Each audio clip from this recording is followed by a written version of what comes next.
Remember that when someone underestimates you, they're not assessing your capacity, they're revealing theirs. Welcome to the Endlessly Elated podcast.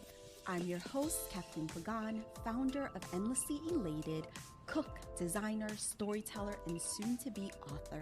But at heart, I'm a woman endlessly curious about what it means to live with intention. Week after week, we'll slow down, reflect, ask life's big questions, and uncover the lessons that help us live more thoughtfully. Hello, and welcome to today's episode. There's that familiar moment we've all experienced when you realize someone has already decided who you are and what you're capable of. They've underestimated you. It's happened to all of us, but what you do with that moment shifts the pendulum of power. In that instant, something becomes very clear. You can spend your energy trying to correct the story they've already written about you, or you can stop factoring their opinion into your next move altogether. And you know what we're going to choose, right? I've come to learn that being underestimated isn't a disadvantage at all. It's actually an advantage, a huge advantage. It has served me in ways I can't even begin to explain. While other people are busy forming conclusions, you stop waiting for validation or explaining yourself. You stop trying to convince anyone that what you're building is real or viable or worth taking seriously. It's in this moment that you realize their doubt says more about them than it ever will about you. And that's the shift. This isn't about overcoming doubt. It's about weaponizing it in a good way. It's about what becomes possible when you stop trying to be understood and let the work speak so clearly that even the loudest opinions lose the little relevance, if any, they ever had. Let me take you back to a conversation that has replayed in my head over the years.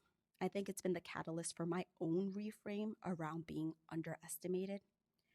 I was leaving corporate America, leaving a career in finance that I had spent years building ever since the day I graduated college. I was leaving the safety, the title, the predictability, and I was stepping into something that felt true to me: food, design, and whatever else I was going to honor in that moment. The things I loved since I was a kid, but had set aside because they didn't fit the script. And when I started sharing this vision with people, what I heard most often was, and I kid you not, "Aw, that sounds cute."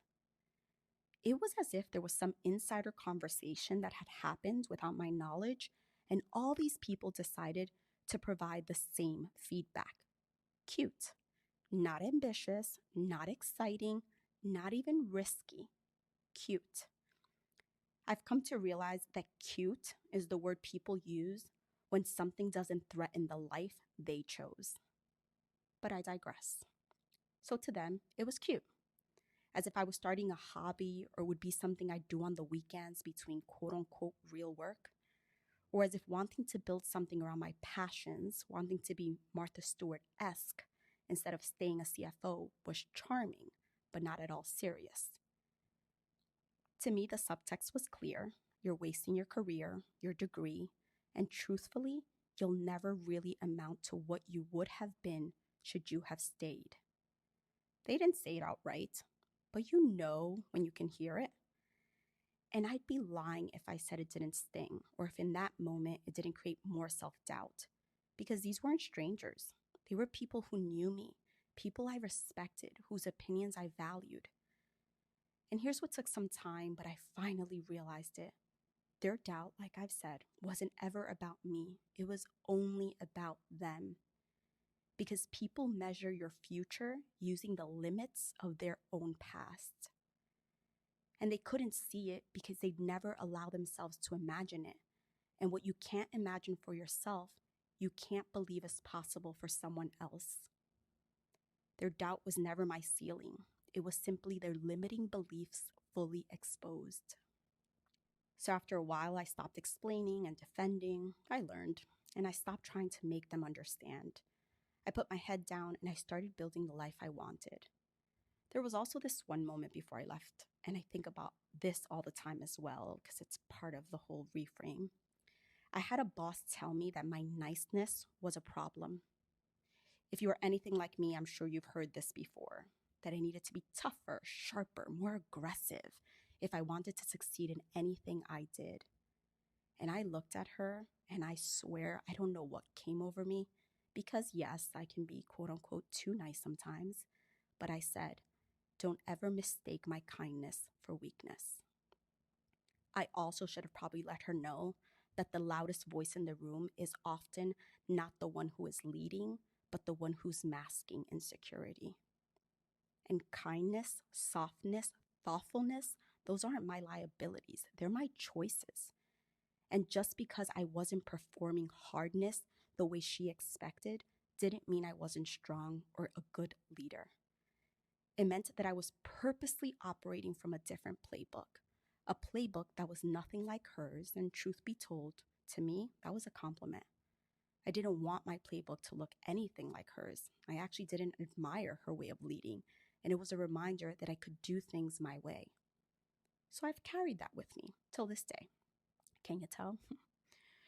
The world will always try to tell you what power is supposed to look like, what ambition is supposed to sound like, and what success is supposed to feel like. And if you don't fit that mold, they'll underestimate you. So good. As Mel Robbins says, let them. Because now I get to live life on my terms. I create my own schedule, take on projects that suit my passions. I'm building a business that makes me wake up every day more excited than the day before. And is it hard? Hell yeah. It's the hardest thing I've ever done.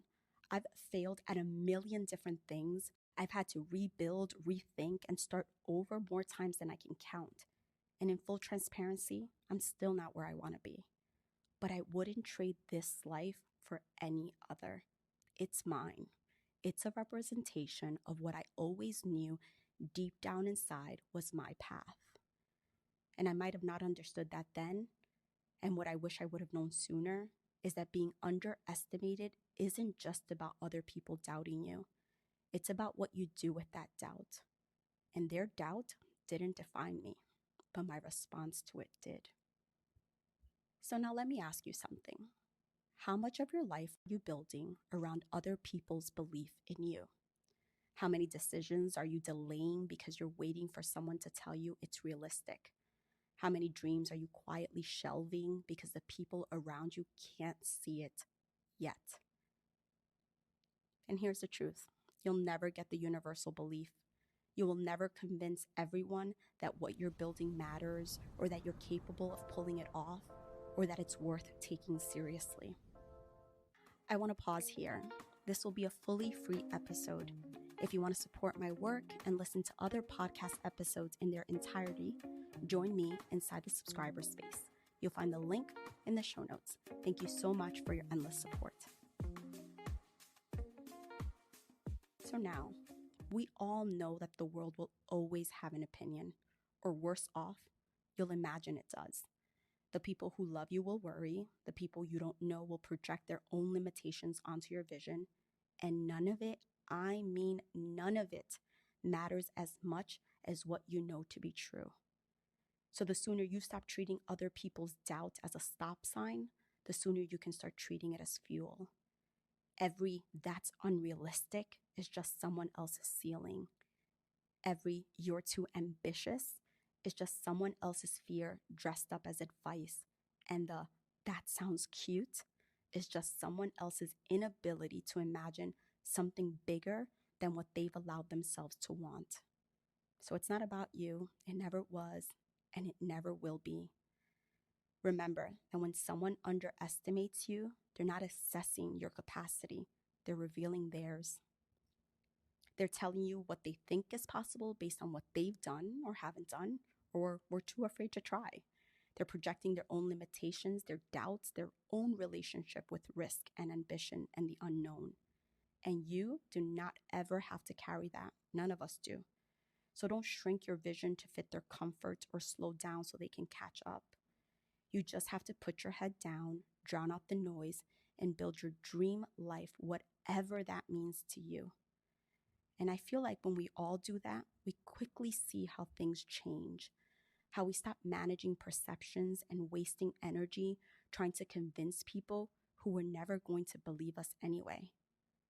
Oh, and that's the power of being underestimated.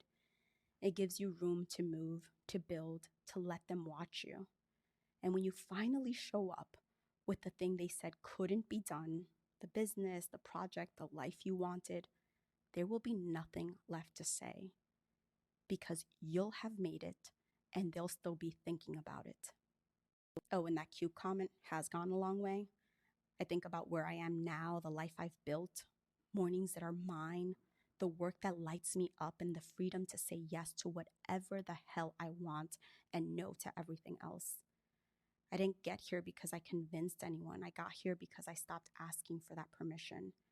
And I have worked my ass off and continue to advocate for myself. And that shift from waiting for belief to building anyway has been life-changing. So let them underestimate you. Let them call it unrealistic, tell you you're being naive, or that you're wasting your potential away. Let them project their fear onto your vision to tell you what's possible based on what they've been willing to risk, and then quietly, deliberately build the life you want. Not to prove them wrong, but to give yourself the life you deserve and the one you already know is right for you. And if nothing else, remember this: the only life you ever have to justify is the one you didn't live. Thank you so much for listening. Please make sure to follow wherever you stream your podcasts. And if you feel called, share it with someone who might need to hear it too. I'll meet you right back here next week. Until next episode, bye.